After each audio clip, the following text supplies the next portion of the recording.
Okay, scene. You're in your house doing the dishes. Okay. Doing the dishes, I'm doing my dishes, washy, I'm washing my dishes. Hey! Oh no, oh no. How's it going? It's your boy, Harry! I'm seeing a Bigfoot, but I'm hearing Cosby, and I'm very unsure what's going on. Yeah, it's possibly not good for me to adapt his catchphrase into mine, seeing as he, Anyway, hi, how's it going? I'm in your house, by the way. Nice place. Ah! Yeah, I get that a lot. Hey, is this a deer head? Let me rip that out for you. No, what? No, don't rip out my deer head. I shot it myself. I'll shoot you in a minute, you stupid. Oh, rude. Bigfoot, more like rude foot. Haha, gotcha. Hey, you're mighty Harry. Harry? That's a terrible name. Can I have literally any other name? Nope, you're named Harry now. I like how you've just instantly brought that up as now I'm named for no reason whatsoever. I sure hope that doesn't happen in the film as well. Hey, you're kind of ugly. Whoa, man, that's kind of rude. Your mom's kind of ugly, but I didn't tell you that. And hello, welcome to Oldie but a Goodie. Welcome to Oldie but a Goodie. We review old movies, and this week we've got a doozy of an old movie from 1987. It's everyone's favorite, Harry and the Hendersons. That's right. Your name is Zach. My name is Sandro. I thought, my name's Harry. Oh, what do you mean? fuck off, Harry. No one wants you. Wow, that's rude. Is this the first proper kids film we've done this year? I think it might be. You could debate that, like, The Gate was a sort of kids-ish horror. That's like, true. It was like a 13-year-old kid, you know. It was early teens sort of thing. And you had seen this before, right? When you were a kid, I'm assuming. Yes, I've seen this before when I was, like, 7 and 6. I don't remember. All I remembered very distinctly was that he could talk. Ah. And I was very disappointed for most of this film. And then it ended and I was like, oh, that's why I thought he could talk. That could be it. Or maybe you watched the TV show version from the 90s. Maybe. Oh, no. I don't know, but I don't want to look it up. No, me neither. Yep. I literally put it in my notes. Sequels. There's a TV show. I am never looking this up. Oh, boy. But yeah, like, first impressions, though, returning to this. What did you think? Did you have a fun time? Yeah. It was a time that I had watching this film with this shenanigans going on. I definitely dislike it a lot more than I remember. I liked it as a kid. I was like, okay. Yeah. I wasn't big on it. Big foot on it. Yeah. Yep. Yeah. Jokes. A comedy podcast. Hilarious. Yeah, it's definitely more enjoyable as a kid. Now that I'm an adult, just watching it, there was a lot of painful scenes that I found painful. That's my issue with it, was, surprisingly enough, this is a normal movie, I think. I was expecting it to be like Mac and Me levels of what the heck is this piece of garbage, but no, it's kind of normal. It's relatively normal, except for Harry himself. Yeah, except for anyone thinking that the design of Harry was a good idea for a kid's movie. Yeah, who is slightly horrific. But the problem with it being a normal kids movie is I was riding it as I was watching it, nothing surprised me, and I got kind of bored after about half an hour. Yeah, I got bored as well. Yeah. There you go. I'm glad you also got bored, because I got sort of bored halfway through. It came back at the end with a few of the twists and turns, but yeah, it wasn't it was crazy as I remember. No, it wasn't funny. Well, like, there were jokes and they were good, but it wasn't, like, so bad it's funny. It was just like, oh, okay. Yeah, that's the most disappointing thing, when something isn't so bad it's good. Yeah. And it isn't good, it's just in the middle, it's just like, oh, that was okay. That was alright. Which is a shame, but also, probably a good thing. Yeah. In the long run. Yeah, very, very middle of the road, which is surprising. Yeah. I thought it'd be so bad it would be good. That's what I thought it would be. Same. And there's some moments that I like. I definitely am still, like, positive on this movie, I think. Okay. But it's like a 55%. Yeah. Wow, that's pretty close to a score that we will talk about soon. But before then, we got to plug our Patreon, because we are Patreon guys now, and sorry, but Pate boy. the thing with signing up for Patreon is you've got to always plug your Patreon. Yes, it's in the blood contract that they'll make you sign. If you sign up to the Bad Porridge Club for, it's $5 a month, you get 2 bonus episodes, upwards of 2 bonus episodes. Sometimes we do new movie reviews, but we're back in lockdown, so that's not happening anytime soon. Woo!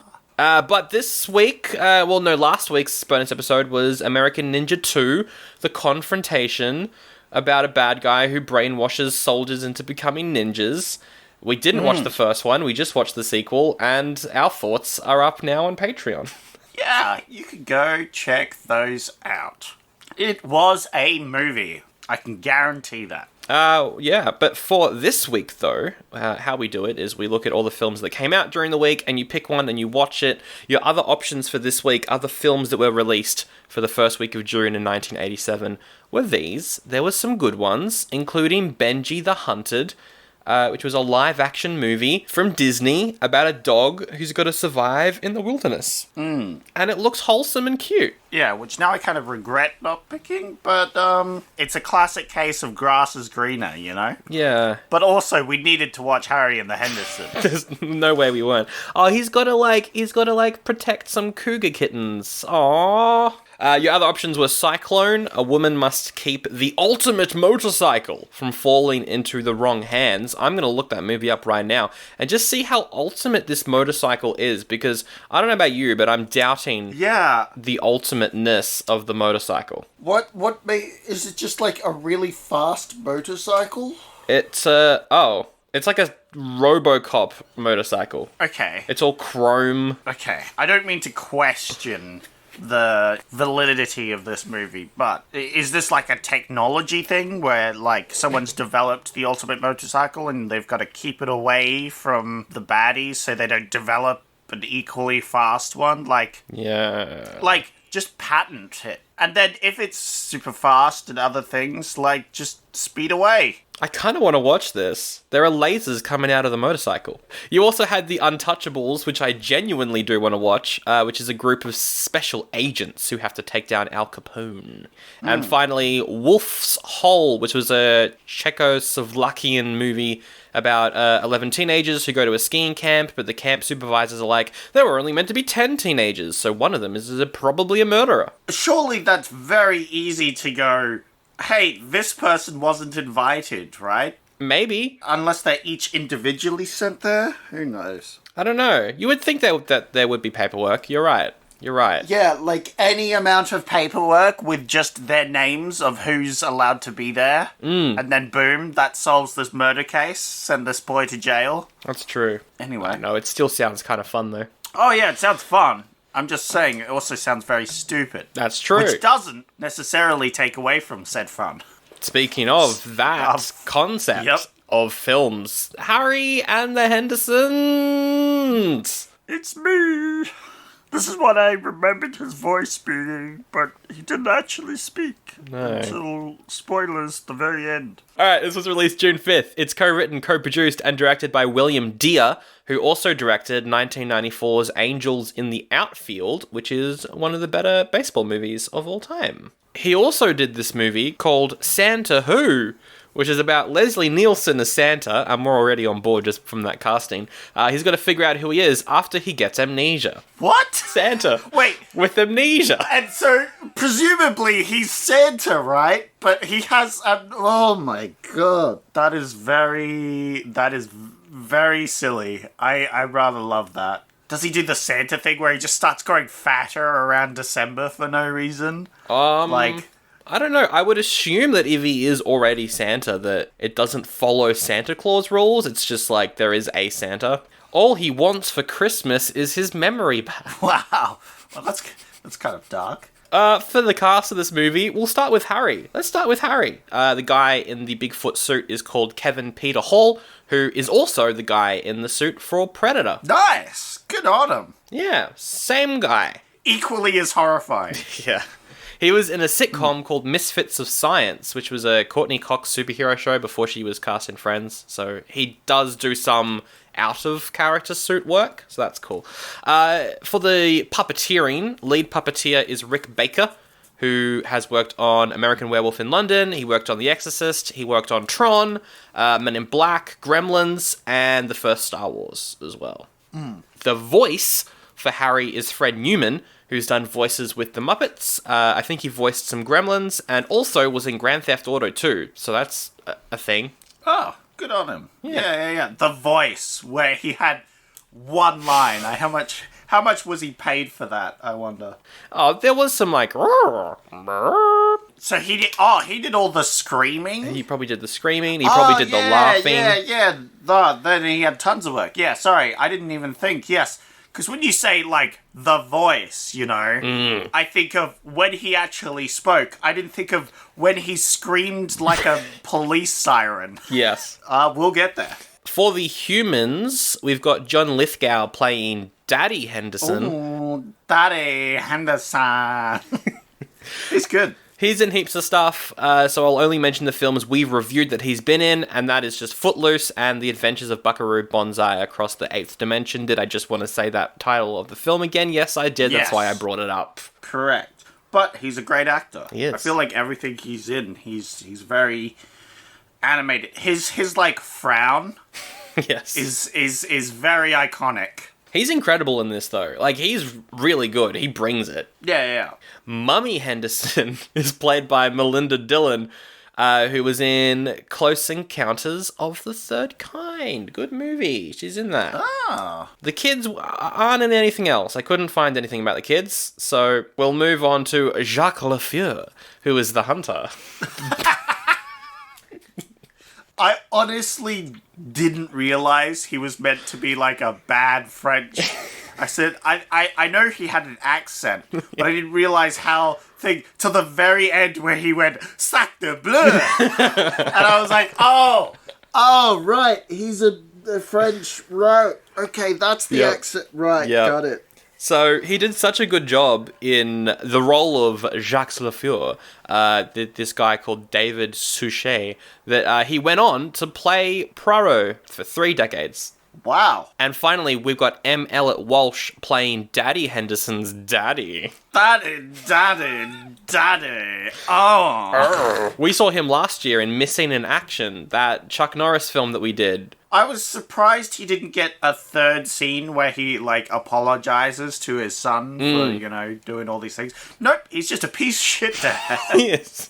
The whole film. Yes. Doesn't even get a redemption arc. This film's got 43% on Rotten Tomatoes. Audience score is 54%. Critics were saying that Lithgow was great, but they were like, this is very similar to E.T.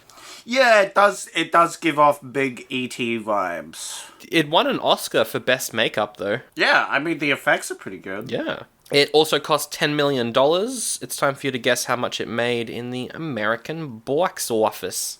Box office? The box office. Because I think it made a lot, is what I think it made. But how much a lot? I'm thinking, I don't know, 250 mil. It made 50 million. 50. Wow, that's a lot less than I thought it did. Yeah. Still a chunk. How much did it cost? 10 million. So it made 10. enough. So it made 40 mil. Yeah. 40 mil's still pretty good. It's definitely better than enough. Because I feel like a lot of people that are nostalgic for this movie probably would have watched it on TV, I think. This might be a TV film. Yeah, this is definitely a TV film for sure. I think that's where I watched it. So. Yeah. We'll talk about the taglines. There's 3 of them. You've got to pick your favorite tagline. Which voice do you want me to do the taglines in? Do it in the French accent. I'm not good at French at all. I Jacques Lafleur, according to science. No, I hate it. I'm not doing it. I refuse. Do it in a sexy French accent. Ooh la la. No, because I can't get the inflections right. I know which tone of voice to do, but I just can't get the Mon Dieu. Science has told us. I don't know. I can't see the things, but yeah. I'll do it in this voice, though. Alright. Yep. I hate that. According to science, Bigfoot doesn't exist. That's the first tagline. Wait, that's it? Wow. Wow. Thank you, taglines. Also, what's this weird condescending science tagline? Yeah. Whoa, science so dumb. They don't even know that Harry exists. The second one is, when you can't believe your eyes, trust your heart. What? What? That makes no sense. What? They clearly see him. They do believe their eyes. Eventually, they come around to that fact. That's the point. Yeah. At what point do they have to believe their heart? Never. That makes no sense. I hate that. It's a bad one. The third one's kind of funny, though. Okay. He wasn't invited, but he's not an intruder. He's not exactly a friend, but he's becoming part of the family. Okay, yeah, I like that one. Not bad. All right. Yeah. At least that one, intrigues me somewhat into this movie. Yeah. Instead of making dumb statements. There's definitely some better just straight off the top of my head. Great tagline is, he's coming for dinner.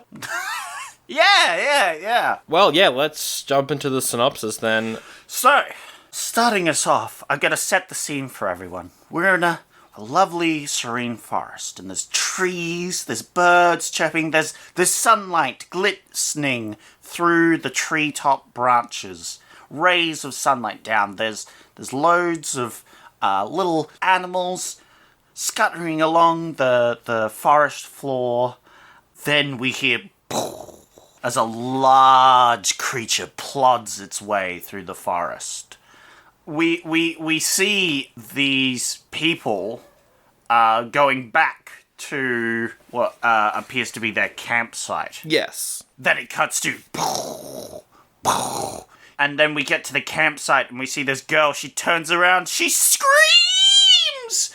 Because her brother's holding a rabbit. It's a very confusing intro. I love how enthusiastic they are and how American this film feels just immediately. Oh. Because Yeah. I get it. It's like a theme later on where it's like, oh, shooting's actually bad. And I was like, oh, thank God. Because this film really starts off very pro-shooting things.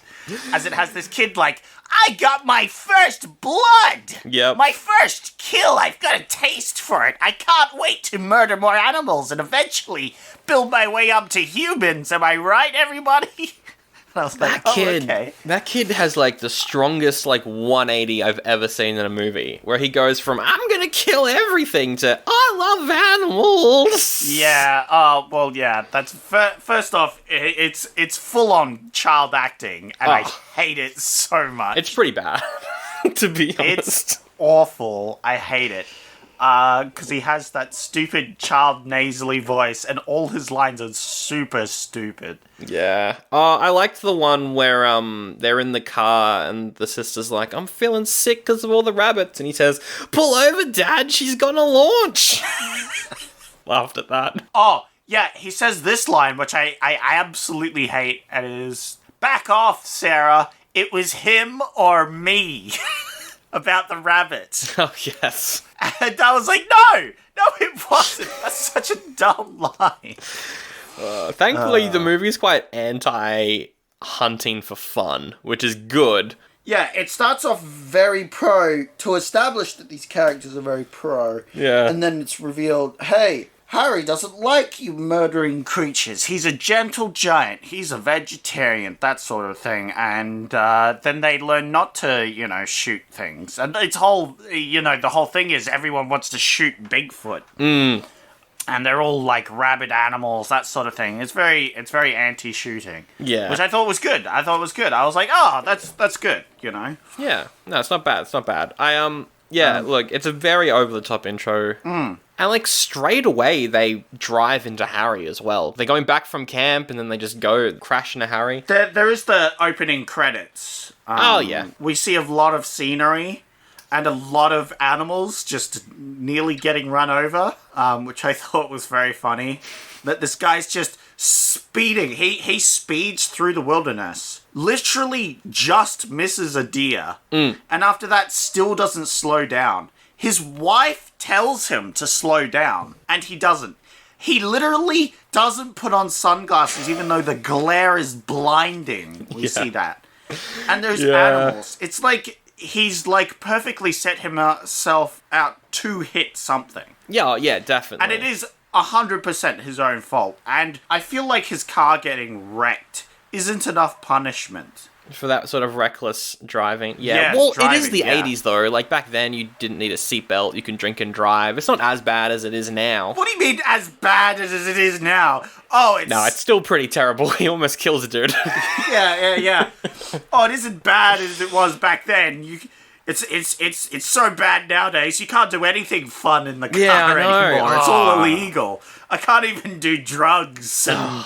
run guns anymore. It's all illegal now.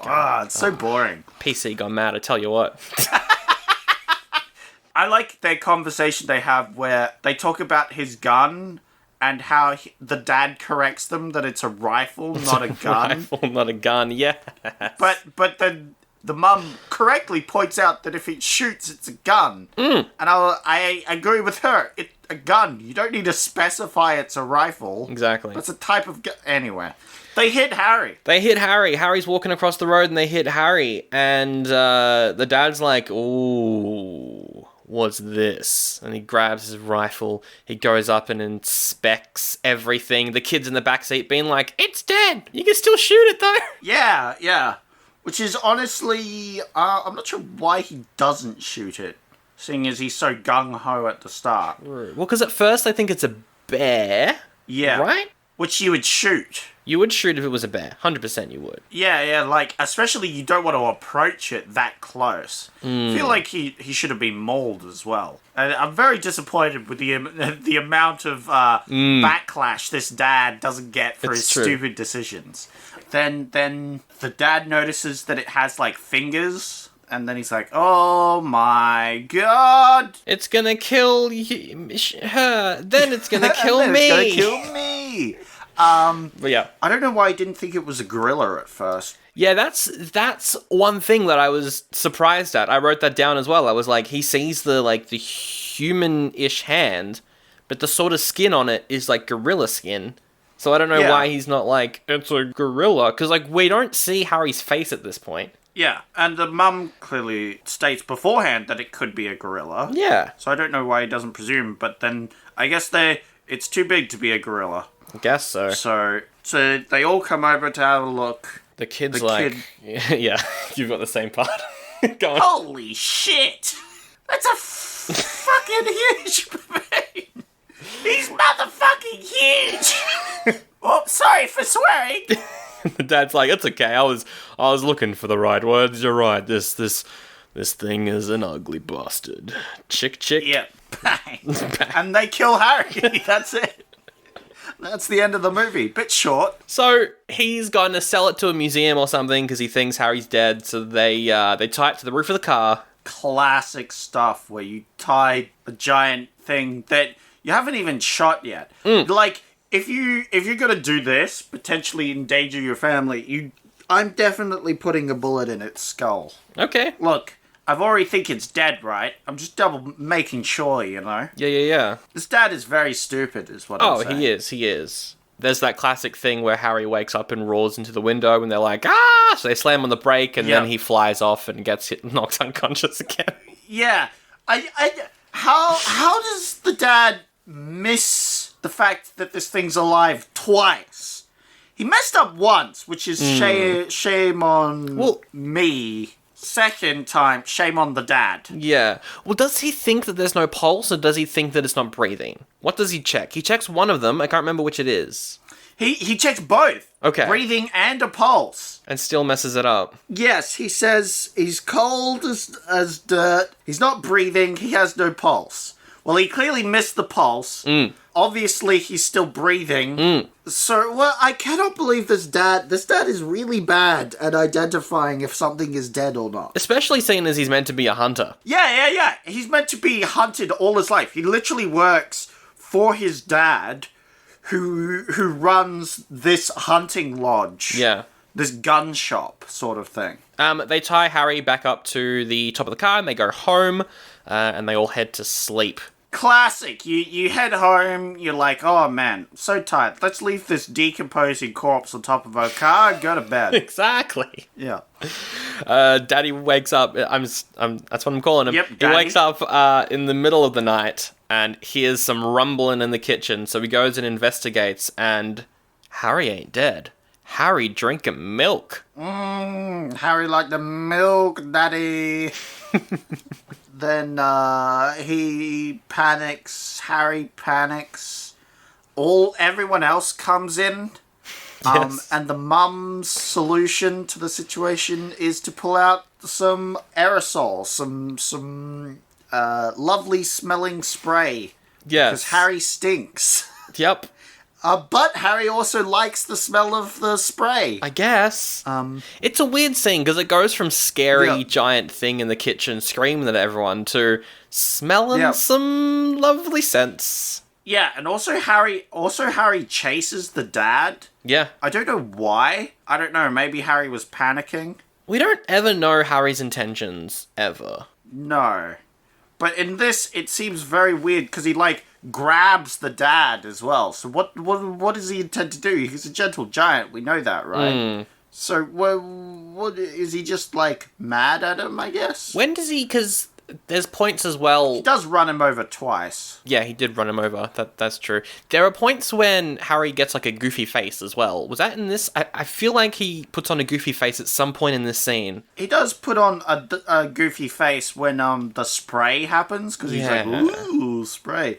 He also just goes from angry to, meek throughout this as well. He does varied faces. Yeah. He doesn't do a particularly, goofy face, I feel, but he does varied faces. Yeah, they don't really establish... There's not a consistent sort of temperament that I think Harry has in this film. At some points he's acting like a human watching TV, at other points he's, very much an animal. Yeah. At some points he's terrifying. Yeah, no. Well, I think the TV is just a bad scene because he's far too human in that. Yeah. But for the rest of it, he's like a child, I would say. I did like when he eats the daughter's corsage and she just tells him off for eating it. She goes off. And then also, I think probably my favourite scene, just from that makes a lot of sense and it's quite well done, is when he sees the deer trophy hanging on the wall. And he's like, oh, I'm going to pat the deer. Oh, it's cold. I'll go look on the other side of the wall. There's nothing there. Okay, I'll punch a hole through the wall. Maybe it's in the wall. Oh, no. Oh, no. Where's the rest of the deer? That was a really good, series of visual kind of storytelling. It was well done. Yeah, it was, we could see, there was no words, but we could see his logic going through all of this. First, he checked the deer, then he checked the back, then he's like, where's the back? I'm gonna punch the wall, find the back. Oh, there's no back. I'm upset. Yes. This deer is dead. Because he doesn't like unnecessarily dead things. Well, okay, this is the point of the film that I'm confused about. Obviously, this is an anti-hunting movie. That's great. I think that's good. No matter what part of that topic you fall on, I think it's a pretty good thing to teach kids that you shouldn't just go around killing things. Yeah, well, yeah. I'm taking devil's advocate here. It's maybe not shooting everything unnecessarily. It's taking gun control. Hunting for sport, I think, as well. No, but I mean, the kid hunts rabbits and other things. That's fine, because you're going to eat that sort of thing. You're going to survive sometimes.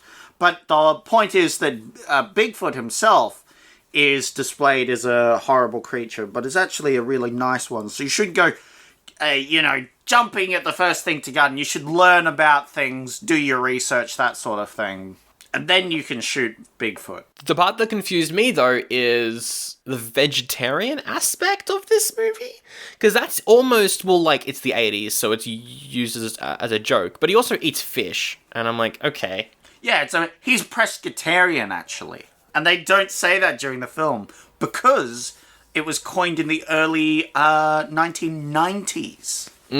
Which is in 3 years. Okay. But if they were to use it, they would have called him pescatarian. But the word hadn't been used properly. That makes a bit more sense, yeah.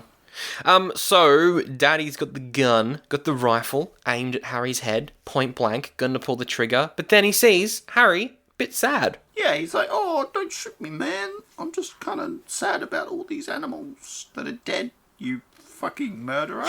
And Daddy's like, "Okay, I'll let you live." And then through very messy editing, Harry jumps off the house down into the backyard to bury a mink shoal, I think it is. Yeah. Their grandma's shoal. Yeah. And then the mother's like, "Oh no, that's the ferret shoal thing." And then all the family looks at her. It's like, "What? I didn't kill the animals. The hunter killed the animals. The grandma didn't kill the animals. The hunter did, to then sell their corpses to us." Because of course it's very anti-hunting. Their Snoopy next door neighbor wants to come over. She is so annoying. That's the worst trope. Fuck me. I hate this character. Also, it's daytime now? Yeah. It's so weird because we see the scene where the neighbor is outside knocking on the door and it's nighttime. Then they open the door and it's daytime. Really? Did we see her in the dark? Yeah, we do. I don't think we saw her till we opened that door. There's an outside shot of her, maybe looking through a window, and it looked like it was nighttime. It might not be, I might have to go back, but I was kind of thrown. Yeah. There was definitely something where, like, they were up all night. Yeah. Anyway, so what they do, instead of having the embarrassment of showing Nancy that they have a Bigfoot, they trap their child in the basement with this monstrous creature that they know nothing about. Yep. They don't know he's vegan yet. No. They don't know he's a pescatarian. So they could, well-being, leaving their small child in the hands of this giant creature as it potentially eats their child, murders and eats their child, while they're appeasing the neighbor.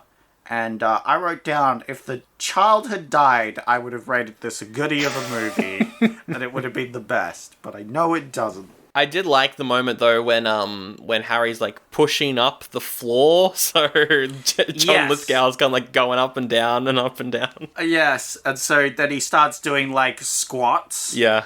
To sort of compensate for the rising floor. So anyway, the neighbor finally leaves and they have the conversation of, are we going to keep him? Also, the subject of is Harry, a him is brought up. And the daughter's like, yes, it's definitely a him. And the mum's like, oh, really? How did you know? Actually, don't answer that. Don't answer that, please. Which implies... his penis. Thanks, movie. I don't know why we don't get a shot of that during the movie. Oh, well. I don't know. Can't think of any reason why they wouldn't show that. Yeah, they're like, all right, well, we won't keep Harry to get rich off him. We're just going to let him out into the open. So they do that. They drive him out and they let him go. That's also where we get the line where, is it the kid mishears his dad saying Harry? So he's like, Harry. Yep. Which is great. It's like, what is his name? Harry. And the dad's like, it is now. It is now. So they try and bribe him into the car with fast food. And that's where we talked about, he doesn't like the beef burger, but he likes the fish burger. Yes. So he bribes him into the back, but then instead of, immediately driving him to the wilderness and letting him free, the rest of the movie has to happen. So instead, for a good 5 minutes, he goes and consoles his son, who is crying because he's attached to the 8-foot monster. Which is fair enough. And then, while that's happening, Harry eats all the food and is like, well, no more food here. I'm leaving. And he leaves. He runs away. He runs off. And he goes into another person's house. He breaks into someone else's house and he terrifies them. Yes. Terrifies them so much that they faint, and then he ties them to the roof of the car? No. He puts them on the roof of the car. Anyway, I like how the kid is now, all these animals have to go away. The next morning, yeah. Yeah, the next morning, he's so upset, he opens the door to let their dog run away. I like that. I like that moment as well, because that is what a kid would do, though. That's 100% what a kid would do. No! Yeah. No, it isn't. A very stupid kid, maybe. Well, this kid is very stupid. Yeah, well, clearly getting the wrong message. I don't know about what child you're raising, Sandra. But no kid of mine's gonna let the fucking dog out. No, it seemed realistic. It seemed realistic. Okay, I hated this because they're watching TV. Daddy's watching TV, and he's watching this TV show called Jerry Savile, which is way too similar to the name Jimmy Savile, who was a British TV presenter who's a terrible person. And I was just like, oof. That's a big oof. I don't know if he's a real person, but that name is way too similar to my liking. So yeah, on the TV, this morning presenter, he's there and he's like, "You're not gonna guess the story today. A woman woke up on the roof of her car and says she was put there by Bigfoot." Bigfoot. If there was a real Bigfoot, don't you think we would have had him on the show? No! What? That would make a terrible fucking what? You'd be like an animal, right? You'd have him in a zoo. What? I don't know. To be honest, about as funny as most shows like that, though. To be fair, the dad goes, "Man, I hate this guy," you know. So he's meant to be the worst. And he is. He is. He's awful. So now, the dad's like, okay, Harry's still in the neighborhood. I think he mentioned the area that this sighting was. Meanwhile, though, we cut to a French man. The French hunter. Bonjour, mon ami. I want to sniff and lick this fur. Yes, this is sweaty, yucky. Yes, Jacques Lafleur. I am obsessed with Bigfoot, because of course we had to have some character that was obsessed with Bigfoot. As soon as he showed up, I was like, he's gonna turn good at the end, and he did. Yes. Yeah. I thought the other guy was going to turn bad. I thought it was going to do a full flip script, where the good guy becomes the bad guy and the bad guy becomes the good guy, but it was just the bad guy becomes good. Yeah. Because, of course, it's a kid's film. Of course. So, Jacques Lafleur, he is a hunter. He has haunted the bears and other things, and this voice is the worst I've done on the history of this show. Come on, you really just got to go full ham. You've got to say, he is picking up a number plate.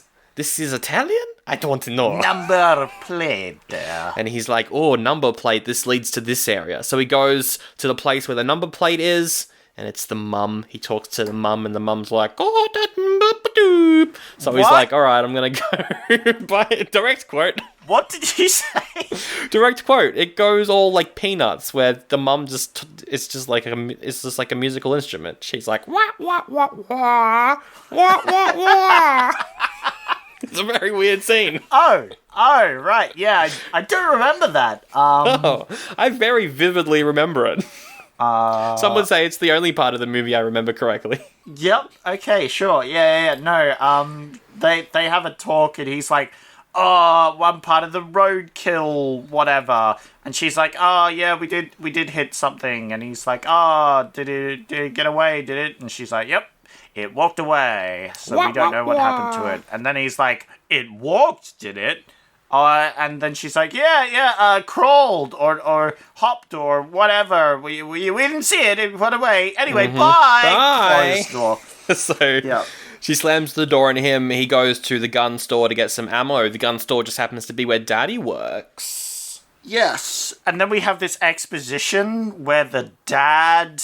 He works for his dad, who owns the store. And then the dad is like, oh, yes, that's the hunter that shot this bear. And he points to the big bear, and he's like, he's the guy who shot that? And I was going to say, how does he not know there? He probably doesn't deal with the sales part of the shop. He's probably just there at the counter. We literally see him later sell guns. Well, look, it's a kids movie. Yeah, no, what am I gonna say? Why doesn't he know that? Surely he would recognize the person who shot the bear. Like, Well, maybe he was sick that day. Actually, no. The explanation is he doesn't care about this job. He cares about his drawing, and so he doesn't pay attention to anything that happens. He doesn't retain information. Okay. Or he's just an idiot. Yeah, you know what? That could be fair, that he just never cared enough. Or, like, I feel like he should have recognized the name, at least, and going, like, wait a minute, doesn't that name sound familiar? And the dad goes, yeah, he's the one that shot this bear, that sort of thing. Anyway. So then Daddy goes to he goes to the Bigfoot Museum that's run by this doctor character who becomes more important later on.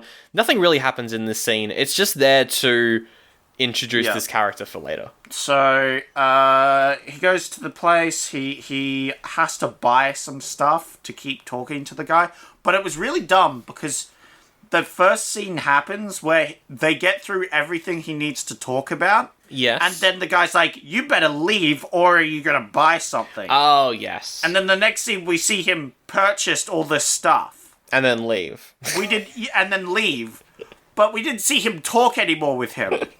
Like, and it's not important to the film. So, like, why did he buy all that stuff? Obviously, it's just for the joke, but the joke doesn't work. No. Unless you do it at the start of this conversation. Anyway. We get the line as well where the dad's like, oh, I don't think Bigfoot exists because, like, you know, no one's ever seen a Bigfoot properly. And the guy's like, well, you live in the city. Have you ever seen a baby pigeon? And I'm like, yeah, I've seen a baby pigeon before. And I don't live too far out from the city. It's this weird line that people always use. And I've seen baby pigeons before. So that line doesn't work. I haven't seen a baby pigeon. Yeah, they're cute little baby pigeons. Oh, I might have seen them. I know there's baby pigeons at my work. Mm-hmm. There's literally a nest up in the corner, like, and they've chirped and other things. I know that they exist, but I haven't gone and actually seen them. Yeah, no, it's a dumb line. Get a good look at them. It's a dumb line that's in a few movies, and I don't like it. I don't like the line. Yeah. Just because you don't see something doesn't mean it exists. For example, baby pigeons. It doesn't work. Baby pigeons, you can see them if you want to. If you try hard enough. Yeah, well, the thing... Yeah. That's just because people haven't tried hard enough, which I guess is the point. It's like, if you try hard enough, you can see it, sort of thing. But, like, we also get to see the adult pigeons. Whereas Bigfoot, we don't see the baby or the adult. No. And seeing both of those things... Either one of those things would make you think the other one exists. Like, say, an adult pigeon. Yeah. But saying, oh, you've never seen a baby pigeon, it doesn't mean baby pigeons don't exist, isn't the same as you haven't seen a Bigfoot, but that doesn't mean they don't exist. No, because I've seen evidence of the prior thing, because the prior thing has to get to the bigger thing. So clearly the prior thing exists. Where maybe if you'd only seen baby pigeons, you wouldn't think an adult pigeon existed. Because you didn't know they got bigger. Like, it just breaks down once you analyze it. And I agree. Does. I agree with you, Sandra. It makes no sense. It's a dumb line. We should have a protest. Okay, weirdest scene in the movie is right now when Harry is exploring the neighborhood and he sees this woman boiling a chicken and also two old people getting into a hot tub. And he keeps going between the two of them like, huh? What is happening? He doesn't know what's going on. I don't understand that scene, but it is incredible. He's in the neighborhood and he's just observing what's happening and he's very confused by all of it. Yeah. On one hand, he sees a murder of a chicken, so he's upset. On the other hand, he sees some old people in skinny swimsuits, and he's also upset. Yeah. As he should be. Upset by both. But then someone spots him in the trees, and it's like, hey, there's a pervert in the trees watching people. Yep. And then he runs off, and then the police all show up, and it's all leading the hunter closer to where Harry is. That's what all this is. I like how the dad comes home and talks with the mum, and they're like, oh, yes, we talk about this hunter dude and this guy. And it's like, oh, my God, they're the same person. Oh, my God. And the mum's like, oh, that devilish fiend or whatever. And it's like, The dad has to draw a poster of Bigfoot because his dad's putting together like a Bigfoot sighting sort of map thing to help the hunters try and find Harry. Because they want to drum up business for killing Bigfoot. And that as well. So you go there to get your hunting equipment, then find out the areas that he's been spotted in. And yeah, he does that. He draws a really nice poster. It's quite nice. Yeah, there's this whole thing where he's like, I don't want to draw a scary one. I'm going to draw a nice one. Yeah. He draws a nice one, but the dad's like, oh, no. This is not the right one. What? The granddad isn't French? No, he is a French man. What? The granddad isn't French. The dad of the dad isn't French. What? Yeah, I don't know which version of the movie you were watching. In my version, the mum sounded like a Peanuts character and the dad was French. The granddad, or the dad's dad, he draws over the painting and makes it look more angry. And Daddy's like, I'ma quit. Yeah, no, he gets very upset over it. It's a good move. Yeah, which I feel is fair and was a long time coming. And the dad's like, "What? This is the busiest time of the year." And this is the bit where I was like, "Okay, this is the difference." And at the end, they can reconcile their differences, sort of thing. Nope. Never happens. So I guess they just never talk to each other ever again. Fair enough. Yeah, he's probably in the sitcom. The TV show. So he walks home and he sees on the side of the road that there's this like cornered off police area, and he just walks through it. I don't know how he did that. I don't know how he crossed the rope and police weren't like, hey, get off the pavement where there's evidence that you're contaminating. He is in a suit, so it makes him look like one of the investigators or whatever. Maybe. He also calls one of them by name because one of them just so happens to be Harry. He does do that. So he perhaps lucks his way into this police zone. Yeah, I feel, and it just so happened that all the people were distracted by the biker who had apparently seen Bigfoot. So we've got all these news reporters around him, and he starts telling this tall tale of how he rode up and encountered Bigfoot, and Bigfoot picked him up and slammed him on the ground, and he's salivating with claws and teeth and other things. Yeah. And this really pisses off the dad because the dad really cares for Harry for no reason whatsoever. For movie purposes. So yeah, he crashes the news interview and he's like, that didn't actually happen, did it? This happened and this happened. Yeah. And he like yells at the biker and tells him all this stuff, and he just makes up all this stuff, and he's like, this is what actually happened, isn't it? You just were distracted by him and hit Paul by accident, and then you probably upset him. Isn't that right? And the biker, being a weak wuss, is like, yeah, that's actually what happened. Yeah, he starts crying. It's very, very sad. Then all the newsreaders are like, oh, so how did you know all this? Wow, you're just so thing. And the dad's like, oh, I don't like these cameras. I'm gonna leave. Yeah. So then, that night, Harry walks past a tech store with a bunch of TVs out front playing that interview. And Harry's like, oh, hey, that's Daddy. Yeah. I gotta go lick some of that. Give me some of that Daddy. So he goes and grabs a TV screen. Yeah. Gives a good old lick for no apparent reason. Weird moment. Then a cop car pulls up and he grabs one of the TVs and he throws it at him. I'm like, okay, where'd that come from, Mr. Harry? We get that you're against, like, hunting and eating meat, but you're against the cops now as well? Damn, what a progressive little Bigfoot. So the dad comes to save him from the police. Yes. The hunter's there as well. I very specifically liked the police chief in this. Because the police chief isn't stupid. Like 99% of police chiefs in movies. Where he's like, make sure to use non-lethal force. Oh, yes. Because it's probably just a prankster in a suit. Yes, I do remember that. Which I was surprised the movie, like, it even gave time for that. Normally, I think the movie would have just skipped over that and we would have seen the police running around chasing things. But it put out a thing, like, it had a small moment where the police chief was like, no lethal force, I don't want a prankster in a suit to be shot tonight. Yeah. Which made sense. And I was like, oh my god, this is like the first police chief I can remember, like, in a film like this, a kid's thing, that wasn't very stupid. Yeah, no, that was a good moment. I wrote that down as well. That was really good. Yeah. I was like, oh man, what a smart dude. Then we get a pretty solid action sequence where Harry's hiding out in a trash bin that's been, like, picked up by a garbage truck. And the hunter, like, climbs up to have a look inside the trash bin, sees Harry's in there. Yeah. And Harry knocks him out. Yeah.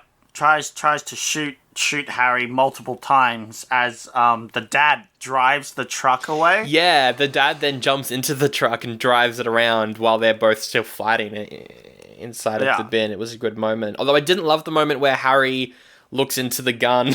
Yes. Yeah, that was very stupid. He picks up the gun and then, like, looks into the barrel and is like, ooh, what's in here? And the hunter's like, haha. And he, like, the hunter grabs the other end of the gun that he's about to shoot Harry, like, point blank. Yeah. But then, of course, the dad breaks and then they're all sent flying as the bin, like, flies out of the picker-upper thing and, like, skids across the ground. Yeah. I did like how they leave the hunter unconscious in the bin to be found by the police, and that then leads into a very funny joke where he's in a holding cell and he's pacing around the room, and everyone else in the holding cell, because he stinks so much from the trash, is trying to keep on the opposite side of the holding cell from him. That was a very cool, like, visual joke. I enjoyed that a lot near the end of the movie. So that was good. He is a stinky boy. So Daddy gets a call from the Bigfoot museum guy. He comes over for dinner. I liked how they washed Bigfoot because he stank. Yes. He's been in the bin. How do they wash this? They go next door and fucking wash him in the pool. They make him dip in the pool. So this poor Nancy, I feel so bad for Nancy because she doesn't deserve what happens. I don't feel bad for her. That's fair because she is an awful. But I still feel bad if this was any other person. Think about it. What they do, they take over this, like, Yeti, this Bigfoot. Yeah. They wash him in the pool. The pool is brown after it. Like, this entire pool is brown and full of his hair because we see next morning this guy the pool cleaner pulls up this giant hairball or whatever. Yeah. A real dick move on their part, honestly. But then Harry also rips up all this lady's roses. Yep. And it's like, this poor lady, she didn't deserve any of this. I mean, she probably did. She was an asshole. But, like, unnecessary property damage to the neighbor's pool. Yeah, they get him ready for dinner. Then the doctor comes over for dinner, complains about how there's no meat. He's like, are you guys vegetarians? They're like, oh, it depends on the guest. Ha! He keeps on talking about how, yes, I own a Bigfoot museum, but look, we all know there's no such thing as Bigfoot. And he's saying this as Harry is slowly walking up behind him. Yep, he's creeping up, and he's like, Bigfoot doesn't exist. Imagine having Bigfoot in his house, what he would do, that sort of thing, blah, blah, blah, blah, blah. And then they all start laughing at him because then he turns around and sees, oh my goodness, it's Bigfoot. It's Bigfoot. This is the moment I thought he was going to be evil, you know, that he was going to be like, now I have to try and capture him, take him away. He's my Bigfoot, that sort of thing, you know. I spent all these years looking for him, that sort of thing. But no, he's like, nope, we need to make sure that we get him out into the wilderness, get back to nature, so that he's no longer hunted.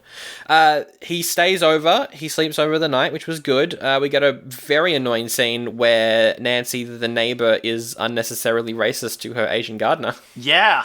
That's in this movie for no reason. Because Harry's picked all the roses and brings them over to hit on the teenage girl. Ugh. Literally. Because he whacks her at the end and she collapses and he goes, ha ha. They do that joke maybe 2 times near the end of the movie. Yeah, it's great. He goes to do something wholesome, but doesn't know his own strength, so he ends up, like, knocking them over, and then he's like, Uh-oh, Raggy. Then the hunter comes over and, like, investigates these flowers on the ground that are leading there, and then the Nancy sees him holding the flowers and is like, aha! Definitely the culprit that stole my roses, that kidnapped my roses, is still here. Yes. Even though I investigated this morning. He's still and here. And this one guy. To be fair, it is this one guy creeping around, which is very odd. But she comes over and threatens the hunter and then spots Harry in the windows and faints. And then the hunter's like, oh, what's up there? So he slowly turns his head around just in time for Harry to duck out and for the dad's face to be replaced. Yep. In the window. In the wall. To the window, to the wall, to the old dad in the floor. The floor, yep. So anyway, they all jump into the doctor's car, including Harry, to go to the Wilderness Reserve, while the hunter steals their car, the family car, and we get a very slow car chase. And I love slow car chases. It's the dumbest car chase. So they speed off onto the highway, but the highway's banked up. Mm-hmm. And so behind them, we see the hunter catching up, and he's ducking through traffic. He's going into the, like the pit stop lane, whatever it's called. Yep, emergency. Yeah, that's it. Yeah, the emergency side lane. But then a cop car comes through. And Harry's like, oh. But then, with all this open space between them, the hunter's like, oh, I can get through. So he starts driving through, and they're like, oh no, he's catching up. What are we going to do? So Harry puts his head out the window and starts screaming. Yep. But his screams sound just like the police siren. So everyone gets out of the way again. Everyone drives out of the way because they think it's a police siren it's a police again. Car, and they drive on through. And the hunter's stuck in traffic. Seriously, the dumbest thing. See, this is what I thought the whole film would be like, though. Was this dumb scene? I thought this would be the whole film, and it wasn't. And I'm disappointed because I loved this scene. It was ridiculous. Yeah, it was very stupid, very stupid. So they head to the reserve, and they say goodbye to Harry. And Harry, he walks off into the forest, just as the hunter arrives and sees the footprints and is like, oh, footprints. I'm going to follow. So the whole family are like, oh no, he's going to end up catching up to Bigfoot. So they all spread out in the forest, making as many footprints as they can, which was very smart to throw him off. And though, why did they have these casts of his footprints? I guess it's because they took the scientist's car. Oh, yeah. The like head museum's car, so he just had the casts of his footprints. So then Harry's hiding up in a tree and sees the hunter. So he jumps down? I didn't understand that. I was like, what? Why is he jumping down and not just hiding? Yes, so Harry's hiding, but he sees the hunter, and I think he gets upset with the hunter because the hunter's wielding a gun. Yeah. Or something, and the hunter's, like, looking for the dad, and he's, like, thinking about the dad, and he's like, I want to protect the family from this guy, or something like that. Yeah, so he jumps down, and they have a bit of a fight. The doggo comes to the rescue, tries to gnaw at the hunter, but Hunter's like, no, and picks up the Jack Russell and throws him, and Harry has to catch it. Yeet. And then we get the dumbest moment in the film, just like in Mortal Kombat, where the hunter is like, I know how to defeat this giant thing. I'm gonna kick him in the nuts. It makes way more sense in this movie, though. Yes. Oh, and they've already established that he has a penis. Yes. You see, they set it up and then they knocked it down, quite literally, because they kneed him in the balls or kicked him. Whereas Goro, we don't even know if he has genitalia. I guess he does, because he gets defeated by that, but that's just a thought for you. Maybe he has extra. Oh, 3 balls. Because he has extra arms, extra pair of arms. Oh, he's got 4 balls. Yep. That's all up on our Patreon if you want to check that episode out. Yep. Anyway, Harry then puts on like a mean face, which then turns into a pain face as he feels the pain. I liked it only because I thought of it like a monkey. The pain doesn't quite get to them first, like a gorilla. You can actually shoot a gorilla. Like there's hunter cases where you shoot a gorilla and then it keeps going at you fighting because it doesn't realize it's dead yet. Yeah, that's true. That sort of thing. Sort of a slow reaction to the pain. But I'm pretty sure the movie isn't this smart, and they just wanted to do a funny face. I think so. Stupid thing. Then the hunter gets captured off screen. Yep. He gets caught by the family off screen, and they're going to hurt him or something. But Harry's like, no. The dad threatens to kill him. Yes. Because he doesn't want the hunter to kill Harry. Yeah. So he threatens to kill him first. But Harry's like, no. No.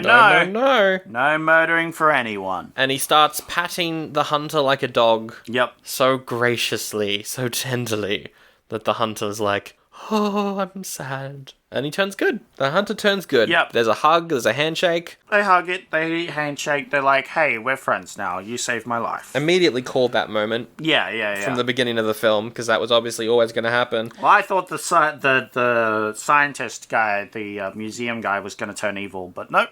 I wrote down in my notes, I'd ship Lithgow and Harry Uwu. You ship Lithgow and Harry? I'd ship Daddy and Harry. That's fair. I just wrote that down, because I think there's a nice moment when they're saying goodbye, and I was like, what if they just kissed right now?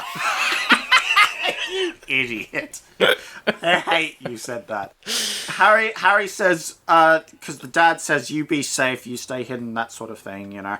And Harry goes, okay. Ugh. Yeah, very dumb. Hated that moment. I also hated how then the dad goes back to stand with his family, who are standing on like the side of a mountain, and the green screen is the worst. Oh, I didn't notice that. I just for some reason, it just didn't look right to me at all. But anyway, that's the end of the movie. Oh, no, there's one last thing. Well, there is one last thing. Because as he walks away into the sunset, from around the trees appear three more Bigfoot who were just standing still and you didn't notice. And then they just start moving and you're like, whoa, there's one. Whoa, there's another. And then finally a little one pops up and they all run after him. Presumably his family that were there the whole time. And it ends with the line where they're like, oh, what now, Mr. Hunter? You're not going to do Bigfoot? What now? And the hunter's like, there's always Loch Ness. And then the movie ends. Yep. That is the movie, Harry and the Hendersons. Is it an oldie? Is it a goodie? The thing is, it's not bad. It's actually a pretty decent kids movie. I'd show it to a kid. Yeah, I'd also show it to a kid. Kind of boring at points. Yeah, as an adult, it's rather boring. Yeah, it's a kids movie, so you can get a bit bored at moments. Yeah, it wasn't ridiculous enough. I was expecting it to be, kind of Mac and Me-esque. That's probably just because that's the kid film that I compare all other weird 80s kid films to. But yeah, I was kind of expecting it to be weird like that, and it wasn't. I'll rate it a goodie, just because I'd suggest a kid to watch it. Okay. Well, if you're going to give it a goodie, then I'm going to give it an oldie. It deserves both, I think. Oh, wow. You're going to give it an oldie. But it's like 3 stars, It's not bad. Yeah. It's oldie's not necessarily bad. It's just old. It's a bit dated, and I wouldn't watch it again. When he goes, hey. Ugh, that's definitely an oldie. Just like Bill Cosby, I was like, oh, that's a bad reference. You should reference that. Yeah. References to Cosby and Savile in one movie. Yeah. Gross. Ugh. Disgusting. Anyway, that's the movie. As I mentioned, there isn't a sequel, but there is a TV sitcom that ran for 3 seasons, 1991 to 93. The actor who plays Harry actually returned for the first season, but I think he died after they filmed the first season, which is quite sad. Oh, that is sad. And then he was replaced. But yeah, I never want to watch any of this show, but it exists. No. Cool. Tropes. Tropes? Yeah, tropes or add and remove. One of them. I'll do add and remove first. So what I would add, as I talked about, the society. I wanted to dig more into why there was more of them. Maybe at the end there we could have a bit where they return him to their society and they have that sort of thing. That's a good one. More of a sci-fi angle. I like that. I want them to be aliens that traveled here from a different world. Okay. That sort of thing. Just go full ET. Alright. What would you remove? I would remove the granddad because he had no importance to the movie whatsoever. Fair enough. And it was very disappointing where he didn't come back at the end to be like, we resolved that. I would add maybe just like more hijinks. Because I think there are some hijinks at the start and then hijinks at the end, but the middle's just kind of people asking about where Bigfoot is. I just want the whole movie just to be hijinks. That will probably make it a bit more tiring, but I'm just gonna add that. I think that'll be good. And then I'm gonna remove the bad driving during the opening credits, because it was very, like... Yeah, it was very bad driving. Very bad driving. And, like, if it's a kid's movie... You're trying to, it's not a good thing for kids to see. It's displayed as a bad thing because he hits Harry, right? Yeah, but then kids are going to be like, oh, but if I drive badly through the woods and I'll find my own Bigfoot. Then you'll get to hit a Harry and get a Harry friend as well. Yeah. Yeah, that's terrible. You're going to teach kids to drive through the woods at high speed so they hit Yetis. So, that's what I'm adding and removing. All right, we'll move on to tropes. It's a list of tropes from the year that we are adding to and taking away from and doing a whole bunch of things just to see how tropey this movie is compared to the other films of 87. First trope is the movie bad porridge? You'd better believe this is bad porridge. Next trope. Dumb characters? All of them. All of them are dumb. Not a single one is smart through this entire film, I think. No. Bad guy from foreign country, he's got a French accent, so I would assume... Yeah, literally, yes. Yep. All the good guys live. Indeed, I want to add something which is... Only for kids' movies, bad person becomes good yeah. Okay, yeah, that's a good trope. Yep, definitely. Only for kids, bad guy turns good, because I think that's something that we're going to be seeing a lot, particularly as we enter the summer period of films. Good guy sacrifices themselves? No. You could say the dog sacrificed themselves at the hunter, but... Not really. Not really, but I'll count it. Generator/power outage. I mean, it's more just general destruction of house. Yeah, I'd say no. There was no love interest or anything in this film, thankfully, so none of that. It doesn't get any of those. Oh, I don't know. Daddy and Harry had some chemistry. That is true. Were there dead animals? There were a lot of dead animals, but... Yes. It was anti-dead animals. Yes, but... They literally shot a rabbit at the start of the movie, and I can't forgive you for that one. Is it a rip-off of other famous movies? Yep, E.T. It's a rip-off of E.T. Yep. It pretty heavily steals from E.T. a bit. Vehicle breaks down or crashes or stops working. I don't think a vehicle ever crashes so hard that it stops working, though. It definitely crashes. Well, the bumper falls off. That's definitely a crash. That's a crash. Because it crashes into Bigfoot. It doesn't stop working, it just crashes. All right. That's the first part. It crashes or stops working. You're right. So it does crash. It gets that one. Yes. Slow motion. Every time Harry has to jump off something, it's slow motion because they don't know how to do it. Perfect. And make it look good. Song with a title of the movie in it? No, but there should have been. No. Yep. In fact, the ending credits song was awful, and I laughed a lot during it. But it didn't have the title of the movie in it. I turned it off almost immediately. Noticeable green screen at the end. I think I noticed some green screen. So yes, you mentioned that. So yep. I noticed outside the car as the car was driving, quotation marks. It had classic like CGI outside. Oh yeah. Being knocked on the head and falling unconscious. A lot of people fall unconscious from fainting, but Harry does fly off the car, hit his head, and fall unconscious because of that. That he does. For no reason, so absolutely. Unfunny jokes where the joke is that it's unfunny? I don't think so. No. I don't think there was deliberately any unfunny jokes. No. They were all meant to be funny. And it doesn't really get the rest of these. It doesn't have font that does the thing it describes in the title. It doesn't have any narration. Oh, no. It does have narration just at the start. I wrote that down because the dad has some narration. Yep. There's no dubbed over dialogue that they forgot to record that's super obvious.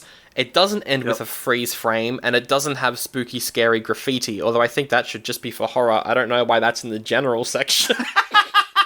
Wah, wah. Cool. All right, so it got a few of them. And we have added bad guy turns good. Any other tropes from this that you want to add? I don't think so. Nope, that's perfect. That's it. All right, which means moving on to... Raving Reviews. I hate it so much. It's time for Raving Reviews. This is a part of the show where we get reviews from Rotten Tomatoes. Not the critics' reviews, but the audience reviews, because everyone knows that the audience is way smarter than the critics. That's just a fact. No. This is not it. The scores are between 0.5 and 5. Are you ready, Sandra? Yes, let's go. Alright. So, Ellie says, and I'm just going to do this voice for this one review because I really wanted to do it for this one, okay? Ellie says, Harry. Okay, I see why you were doing the voice. That's pretty funny. That's gonna be 5 stars. There's no way that's not 5 stars. It's 5 out of 5. Yeah. Harry. That's a good one, I guess. Oh, there's some good ones. All right. Okay. Kristen says, I'd give it fewer stars if I could. Wow, I wonder what that could possibly be. Is it 0.5, Zach? It's 0.5. We got Jackie, who says, lol, funny. This flea bag is a gas. Sorry, I should have put an accent. Lol, funny. This flea bag is a gas. Flea bag is a gas. Is that it? Yep. No. Lol, funny, full stop. This flea bag is a gas. I'm going to say 4. I don't think that's a full 5-star review. Oh, nice. Yes, it's a 4. I thought you'd go for 5 out of 5 again, but you got that one. 3 for 3. Let's go. Yeah. You're doing very well today. Very well. I'll have to turn it up a little bit. Oh, no. All right. Robin says, childhood classic. Come on. Doesn't get better than Bigfoot! Exclamation mark. Oh, a lot of exclamation mark. And also, it doesn't get better, assumes nothing's better than this movie, which assumes a 5-star review. But it's not! It's 4 out of 5! So clearly there's something better than Bigfoot, Robin! You dick! I knew that was going to happen. I knew that was in there for a reason. As soon as he said it. Yeah. But I had to put it in because Robin, if it doesn't get better than Bigfoot, why did you rate it 4 out of 5? Unless he's comparing it to another Bigfoot film, but he doesn't reference that. No. So all I can assume is that there is stuff better than Bigfoot. That is a rude review. Charlie says, didn't like the far-fetched, light-hearted treatment of this particular subject. What else did you think you were gonna get? It's a kids' movie called Harry and the Hendersons. Yes! Yeah. Oh, sorry. I wanted to do this one. Didn't like this far-fetched, light-hearted treatment of this particular subject. That is awful. I hate that. What? Yeah. Why? Why didn't you like it? It's Bigfoot. It's made up. It's clearly like a Bigfoot fanatic. Yeah, clearly. That is like obsessed their life over Bigfoot and has looked this up and is like, what? Well, then, they're treating it like a joke. You should watch, what's the name of that movie? I saw it a few years ago. The Man Who Killed Bigfoot and Then Hitler. No. The Man Who Killed Hitler and Then the Bigfoot. It's a great movie. You'll probably like it. So, I'm going to say that's probably a 2-star review. 2 stars. That's 1 out of 5. 1 out of 5. 1 out of 5. All right. We have Clinton. Read my review here at http://www.nobadmovie.net/Arian-and-Hendersons.html. Haven't we gotten something from this person before?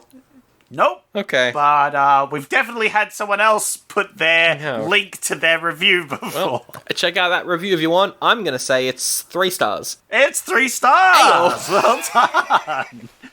I was not expecting you to get that one. All right. Rick says PG-13 for strong language, sexual humor, and some scary moments. I mean, there's 1 dick, 2 including the nut punch. Yep. All right. There was a bit of language in this movie, though. I did notice that. Yes. There was some strong language. I can't go higher than a 3, so I'm just going to go 3 again. It's 5 out of 5. Okay. Sure. Yeah. All right. Yeah.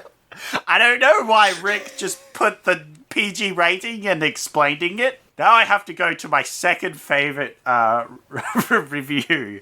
The last 2. We have John, which he's an absolute mad lad, by the way, just letting you know. John. He says, a movie shown regularly in hell to the worst sinners. Yes, John.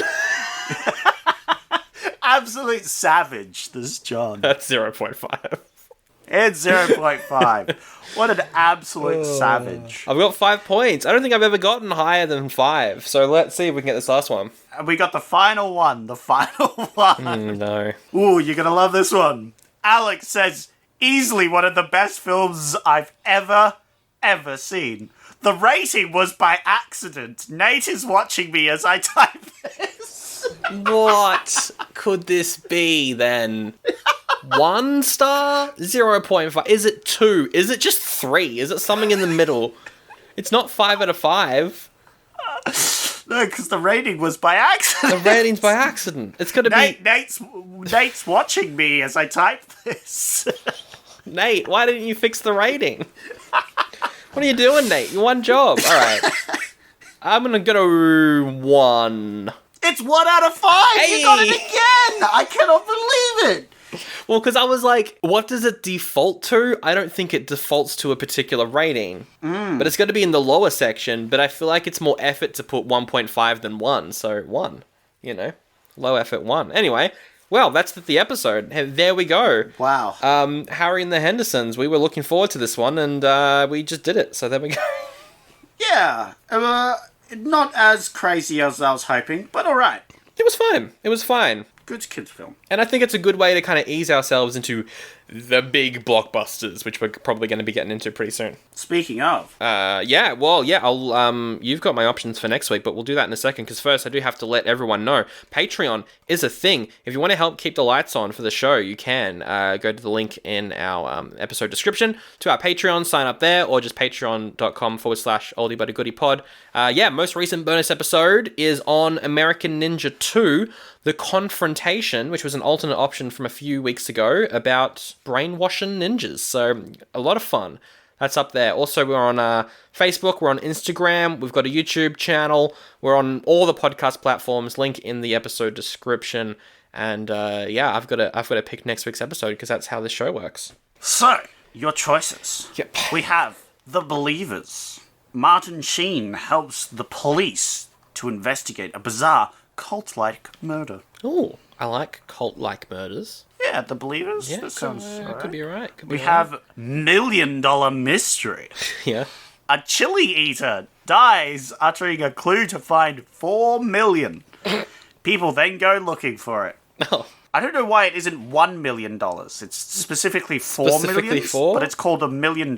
Why isn't it called $4 million Mystery? That's a pretty long title, though, to be fair. It is, but like, just make the reward 1 million. Yeah. Instead of 4 million. That is a weird... That feels like that should have been picked up earlier in, like, the production of that movie. Predator! Oh! Maybe the movie was called $4 Million Mystery, and they shortened it later on in production. Probably. Because also, like, if you're looking for... Predator! Arnie tries to get to the chopper! The witches of Eastwick. What? Pop icon Cheer and friends are visited by Jack Nicholson, who says he'll get their wishes at a cost. Oh, they're 2 separate movies. Oh yeah, they're 2 separate movies. Yeah, I Okay. skipped over the Predator because you didn't want to say on that one. Look, I've never skipped over an Arnie film. It's the Predator. It's the Predator. Come on, it's the Predator. He's got to get to the chopper. I don't think we've never skipped one, and obviously I'm not going to skip Predator. It's incredible. But I'm very interested in $1 Million. No, not Predator. Let's go. Yeah. And then there was the Witches of Eastwick, which I was half doing my Arnold voice. Yeah. I don't know if you heard that. It was Witches, Cher, Jack Nicholson, could be alright, but you can't go past Predator, obviously. No. It's a classic. We got to get to the chopper. Do it! Do it now! Oh, great. Arnie impressions coming back. Haven't done them in at least a month. All right, cool. We'll wrap it up as we usually do with the best quote from Harry and the Hendersons. What do you have? Mine is, "Holy fucking shit, this fucker's dead, Dad! You fucking got him! You slammed him with your car! You fucking carved him, Dad! He's wrecked! Great. He's also a fucking Yeti, Dad! Jesus Christ!" Yeti and Bigfoot they're different things. Bigfoot. It's going to annoy a lot of people, but also I'm going to keep it in to annoy the said people so that we get engagement on YouTube. They're also not that dissimilar. It's the same sort of thing. They're not. It's just the colour of fur, right? Yeah. My favourite quote is a quote from the mum. I think she's quite an underdeveloped character in the movie, but she's got this one line that I really liked, and I think it really hit to the core of the film, and that is, "Wah, wah, wah, wah, wah, wah, wah, wah, wah, wah. Wow. Wah." Wow.